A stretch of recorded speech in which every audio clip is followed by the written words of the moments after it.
আপনাদেরকেও বলতেছি যারা বিয়ে করেন নাই, এই 4 গুণ দেখা পাত্রীর ভিতরে এই 4 গুণ আছে কিনা এটা দেখা বিয়ে করেন। কারণ এই 4 গুণ যে পাত্রীর ভিতরে থাকবে সে দিনদার পাত্রী, আর ওই দিনদার পাত্রীকে যে বিয়ে করবে যেন তার ঘরটা দুনিয়া জান্নাতের টুকরা হয়ে যাবে।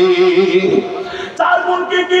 1 নাম্বার ইদা সাল্লাতিল মারআতু খামসাহা, মা বোনেরা 5 ওয়াক্ত নামাজ পড়বে।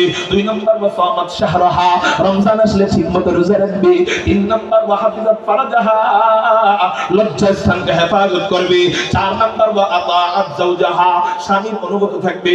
স্বামী একটা গালি দিলে সে উল্টা গালি দিবে না, স্বামী একটা ধমক দিলে সে উল্টা ধমক দিবে না, স্বামী কখনো একটু রাগ হইলে উল্টা রাগ হবে না, স্বামীর মুখে মুখে তর্ক করবে না। হা হা, স্বামীর খেদমতের প্রয়োজন হলে খেদমত করবে, স্বামীর এমন ভাবে খেদমত করবে স্বামী একদিন বলবে জীবনে যেন আর বলতে না হয়। কয়দিন বলবে? নবীজি বলেন এই 4 গুণ যে অর্জন করবে তার জন্য জান্নাতের 8টা দরজা খোলা থাকবে।